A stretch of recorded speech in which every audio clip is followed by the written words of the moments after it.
নমস্কার, আমি পার্থজিৎ। আপনারা দেখছেন আওয়াজ বেঙ্গল। মমতা ব্যানার্জি সরাসরি জুনিয়র ডাক্তারদের প্রতি যে বার্তা দিয়েছেন, তাতে কাজে ফিরতে বলেছেন। তার সঙ্গে সঙ্গে এটাও বলেছেন, যদি উনি চান তাহলে অনেক কিছু ব্যবস্থা নিতে পারেন, এফআইআর করতে পারেন। তাদের অনেকের ফিউচার নষ্ট হয়ে যেতে পারে, পাসপোর্ট আটকে যেতে পারে। পরবর্তীকালে উচ্চশিক্ষা সহ ডাক্তারদের সামনের দিনের যে ভবিষ্যৎ, সেটাও অনেক ডাক্তারের নষ্ট হয়ে যেতে পারে। তারপরেও জুনিয়র ডাক্তারদের তরফ থেকে তার পাল্টা মন্তব্য আমরা পেয়েছি, এবং তারা বলছেন যে সিনিয়র ডাক্তাররা তাদের সঙ্গে রয়েছেন এবং সাধারণ মানুষের যাতে অসুবিধা না হয়, তারা নিরলস তাদের সময় দিয়ে তারা ওটিতে তারা তাদের কাজ করে যাচ্ছেন, অক্লান্ত পরিশ্রম করছেন এবং জুনিয়র ডাক্তারদের আন্দোলন চালিয়ে যেতে বলছেন। এখানে একটা কথা বলে রাখি, গতকালের পশ্চিমবঙ্গের ছাত্র সমাজে যে সর্বব্যাপী যে আন্দোলন যে ছড়িয়ে পড়ে এবং নবান্নর যে মার্চ হয় নবান্ন পর্যন্ত, তার নবান্নর কিছুটা আগেও আটকে যায় এবং সেটা ভীষণভাবে সফল।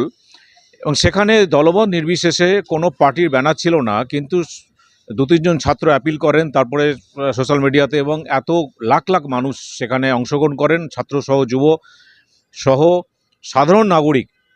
আমাদের মনে করিয়ে দেয় যে নন্দীগ্রামে বিরুদ্ধে, যখন নন্দীগ্রামের যে সিপিএমের অত্যাচার এবং তাতে অনেক মানুষের মারা যাওয়া, তারপরে যে সাধারণ নাগরিকের যে প্রতিবাদ মিছিল আমরা দেখেছি স্বতঃস্ফূর্তভাবে, এবং তারপরে আমরা দেখি যে তার 3 থেকে 4 বছর পরে কিন্তু সিপিএম সরকারের পতন হয়ে যায়।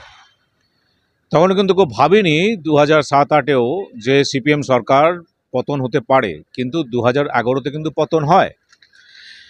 আজকে সেই পরিস্থিতির সামনে দাঁড়িয়ে ওয়েস্ট বেঙ্গল, যেখানে মমতা ব্যানার্জি ভীষণভাবে ইনসিকিওর তার ফিউচার নিয়ে, তার রাজনৈতিক ভবিষ্যৎ নিয়ে। আমরা একটা জিনিস দেখেছি কিছুদিন আগেই, শেখ হাসিনার বিরুদ্ধে যে সর্বব্যাপী যে ছাত্র আন্দোলন এবং যুবদের আন্দোলন হয়েছিল, তাতে শেখ হাসিনাকে দেশ থেকে পালিয়ে যেতে হয়, কিন্তু সেটা সার্বভৌম রাষ্ট্র এবং রাষ্ট্রপ্রধান শেখ হাসিনা এবং আর্মিও তার এগেনস্টে চলে যায়, তো তার জন্য তাকে দেশ ত্যাগ করতে হয়। কিন্তু এখানে মমতা ব্যানার্জির সুবিধা হচ্ছে এইটাই যে ওয়েস্ট বেঙ্গল হচ্ছে ভারতবর্ষের মধ্যে একটি রাজ্য, অঙ্গরাজ্য, এখানে ফেডারেল স্ট্রাকচার চলে। যার জন্য মমতা ব্যানার্জির এগেনস্টে সর্বব্যাপী আন্দোলন হলেও মমতা ব্যানার্জিকে দেশ ছেড়ে যাওয়ার প্রয়োজন হবে না, কারণ সেক্ষেত্রে সেন্ট্রাল হস্তক্ষেপ করবে, সে সরকার যেই থাকুক না কেন, কারণ সাংবিধানিক যে স্ট্রাকচার বাঁচানোর জন্য। সেই জন্য ওয়েস্ট বেঙ্গলের যে প্রতিবাদী মানুষদের একটা কথা মাথায় রাখতে হবে, সামনের যে ভোট আসছে 2026-এর বিধানসভা, সেই ভোটে মমতাকে যদি তার চেয়ার থেকে সরাতে চেষ্টা করা হয়, এবং সেইখানে অবশ্যই মমতা বিরোধী মহাজোট ভীষণভাবে প্রয়োজন, কিন্তু সেটা হওয়া মুশকিল আছে, হবে না। ওয়েস্ট বেঙ্গলে সেই সময় দেখা যাবে যে সিপিএম কংগ্রেস আলাদা, বিজেপি আলাদা, অন্য দল আলাদা, মমতার অ্যাডভান্টেজ এই জায়গায়। কিন্তু বেশি দিন এটা চলতে পারে না।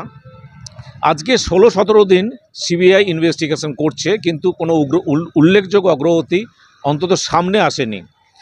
সেই ক্ষেত্রে সিবিআই যেহেতু সেন্ট্রাল হোম মিনিস্টারের অধীনে একটা সংস্থা, সেই কারণে আজকে ওয়েস্ট বেঙ্গল স্টেট অ্যাডমিনিস্ট্রেশনের বিরুদ্ধে যেমন সাধারণ যুব সমাজ, সাধারণ ছাত্র সমাজ, সাধারণ নাগরিক যেমন তাদের ক্ষোভ ব্যক্ত করছেন, তাদের উপর অনাস্থা ব্যক্ত করছেন, ঠিক একইভাবে সিবিআই যদি আর কিছুদিনের মধ্যেও কোনো রকম ব্রেক থ্রু না পান, কোনো রকম যদি সামনে আরও কে জড়িত সেটা যদি সামনে না আনতে পারে, তাহলে এই সংস্থার উপর, তথা এই সংস্থার যার আন্ডারে সেই সেন্ট্রাল হোম মিনিস্টার, সে সেন্ট্রাল হোম মিনিস্ট্রি মানে বিজেপি সরকারের উপরেও কিন্তু সেই একইভাবে ক্ষোভ সাধারণ মানুষের আসতে বাধ্য। সেখানে বিজেপি যতই আন্দোলন করুক, কিন্তু বিজেপি এটাকে আটকাতে পারবে না, এই সাধারণ মানুষের ক্ষোভ তাদের উপরেও আসবে। সেক্ষেত্রে 2026-এ পলিটিক্যাল যে ইকুয়েশনটা কী দাঁড়াতে পারে, তৃণমূল কি আবার বেরিয়ে যাবে? কারণ বিরোধী মহাজোট যদি না হয়, সেক্ষেত্রে মমতার অ্যাডভান্টেজ অবশ্যই, কিন্তু এটা আমাদের মাথায় রাখতে হবে যে ওয়েস্ট বেঙ্গলের স্বার্থ সুরক্ষিত করার জন্য, এই ফ্যাসিস্ট সরকারকে সরিয়ে দেওয়ার জন্য, কারণ এর বিরোধিতা এই সরকারের যারা করছে সোশ্যাল মিডিয়া থেকে সব জায়গাতেই, সেখানে অবশ্যই তাদের পুলিশের দমনপীড়ন নেমে আসছে, মমতা সবার এগেন্স্টে অ্যাকশন নিয়ে যাচ্ছে, এবং এটা বিনাশকালে বিপরীত বুদ্ধি।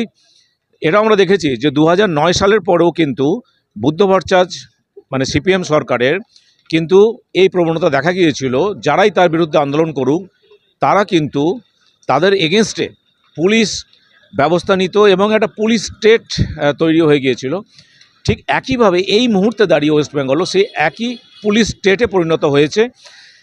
যখন রাজনৈতিক নেতৃবৃন্দ ফেল করে, ক্ষমতায় যখন থাকে, তাদের উপর যখন অনাস্থা সার্বিকভাবে চলে আসে, তখন তারা সম্পূর্ণভাবে পুলিশ এবং আমলাদের উপর নির্ভরশীল হয়ে যায়। কিন্তু মুশকিল হয় এটাই যে তারা এটা বুঝতে পারে না যে আমাদের ডেমোক্রেটিক কান্ট্রি, গণতান্ত্রিক দেশ, সেখানে সাধারণ মানুষ ডিসাইড করবেন কে ক্ষমতায় থাকবেন, কে ক্ষমতায় থাকবেন না। অবশ্যই যে কোনো রুলিং পার্টির এগেনস্টে বিরোধিতা করতে গেলে সেখানে পুলিশকে সামনে, তাদের বিরোধিতার সামনে পুলিশ তাদের বিরোধিতা করবে, পুলিশ তাদের এগেনস্টে অনেক অ্যাকশান নেবে, অনেক হেকেল করা হয়। এরা আমরা সমস্ত স্টেটেও দেখেছি, বিভিন্ন কান্ট্রিতেও দেখেছি। কিন্তু শেষে যেটা দাঁড়ায় সেটা হচ্ছে যে সাধারণ মানুষের যখন অনাস্থা চলে আসে কোনো সরকারের উপরে, তাদের উপর যখন বিশ্বাস থাকে না, কোনো পুলিশ, কোনো আর্মি সেই সরকারকে বাঁচাতে পারে না, সেই সরকারের পতন হয়। এবং আমরা এটা দেখব যে 2026-এর আগেও মমতা ব্যানার্জি সরকার আরও দমন পীড়নের মধ্যে দিয়ে যাবে এবং সাধারণ মানুষের অনেক, যারা প্রতিবাদী সাধারণ মানুষ, তাদের অনেক বেশি দমন পীড়নের সামনে হতে হবে। আমরা যে বলছি, আমাদেরও এগেনস্টে অনেক দমনপীড়ন নেমে আসছে ওয়েস্টবেঙ্গলের বাইরে। সেখানে বহু জায়গাতেই ওয়েস্টবেঙ্গল স্টেট অ্যাডমিনিস্ট্রেশনকে দিয়ে সেখানে যারা তার মমতার এগেনস্টে প্রতিবাদী ভয়েস যাদের আছে, যারা প্রতিবাদ করছেন, তাদের নানাভাবে তাদের হেকেল করা হচ্ছে। কিন্তু এটা মাথায় রাখতে হবে, যখন কোনো শাসকের শাসকের যখন পতন শুরু হয়ে যায়, বিনাশকালে বিপরীত বুদ্ধি যেটা বললাম, তখন কিন্তু ঠিক এই প্রবণতা সমস্ত জায়গায় দেখা যায়। শেখ হাসিনাও ঠিক একই জিনিস করেছিলেন, কিন্তু নিজের গদি বাঁচাতে পারেননি, নিজের চেয়ার বাঁচাতে পারেননি, তাকে দেশ থেকে চলে যেতে হয়। সেক্ষেত্রে মমতাও কি 2026-এ শেখ হাসিনার শেখ হাসিনার আরেকটা যে পরিণতি হয়েছে সেই দিকে কি এগোচ্ছে? হয়তো ওনাকে দেশ ছেড়ে যেতে হবে না, কিন্তু চেয়ার ছাড়তে হবে যদি মমতা বিরোধী জোট সক্রিয় থাকে। কোনো রকম ইডিওলজি যে ডিভাইড করে রাখে বিভিন্ন দলকে, ন্যূনতম একটা যে ঐক্যমতে আসা, এই ফ্যাসিস্ট সরকারকে উৎখাত করতে হবে। তাহলে সেটা সম্ভব যে মমতাকে এই চেয়ার ছাড়তে বাধ্য করতে হবে এবং মমতা 2026-এ তারপরে কিন্তু টিএমসি ক্ষমতায় থাকবে না। যদি না এই মুভমেন্ট যে সার্বিকভাবে মমতার এগেনস্টে যে সবাই মিলে অনাস্থা প্রকাশ করছে, সারা রাজ্যবাসীর বহু অংশ তার বিরোধী, তাদেরও সমর্থন থাকবে মমতা বিরোধী সরকার। এবং সেটা কি রূপ নেবে সেটা জানি না, কিন্তু একটা মমতা বিরোধী জোট ভীষণভাবেই প্রয়োজন। কোনো রকম ইজম বা ইডিওলজিকে বাদ রেখে এবং একটা ঐক্যমত্য ন্যূনতম যে মমতা বিরোধী সরকার প্রয়োজন, এবং সাধারণ মানুষের স্বার্থে, বাংলার মানুষের স্বার্থে এবং গণতন্ত্রের স্বার্থে, সেটা মাথায় রাখতে হবে। আমরা আশা করব যে সর্বোচ্চ ন্যায়ালয়ের অধীনে যে এই সিবিআই ইনভেস্টিগেশন হচ্ছে, তাতে যেন দ্রুত আর যারা জড়িত আছে তাদেরকে যেন সামনে আনা হয় এবং প্রমাণ যেন তারা করতে পারেন যে আমরা গণতান্ত্রিক দেশেই বাস করি, কোনো স্বৈরাচারী দেশে বাস করি না, এবং গণতন্ত্রের উপর আস্থা সকলের থাকবে, সমস্ত মানুষের থাকবে। সেটা যদি না হয় তাহলে গণতন্ত্রের প্রতি মানুষের বিশ্বাস আস্তে আস্তে হয়তো চলে যেতে পারে। সেটা কিন্তু একটা ডেমোক্রেটিক কান্ট্রির পক্ষে সেটা ভালো নয়, সেটা অশনি সংকেত অবশ্যই আমরা মনে করি। কারণ ভারতবর্ষে এখনও গণতান্ত্রিক স্ট্রাকচার আছে বলা হয়, পাকিস্তানে নেই, বাংলাদেশেও আমরা দেখেছি, অনেক দেশেই নেই, কিন্তু ভারতবর্ষকে বলা হয় সর্বোচ্চ যে একটা গণতান্ত্রিক যে রাষ্ট্র, সবথেকে বেশি অংশগ্রহণকারী মানুষের, সেটা যদি আস্থা রাখতে হয় সেই স্ট্রাকচারের উপর, তাহলে অবশ্যই সেন্ট্রাল গভর্নমেন্টকে আরও বেশি উদ্যোগী হতে হবে।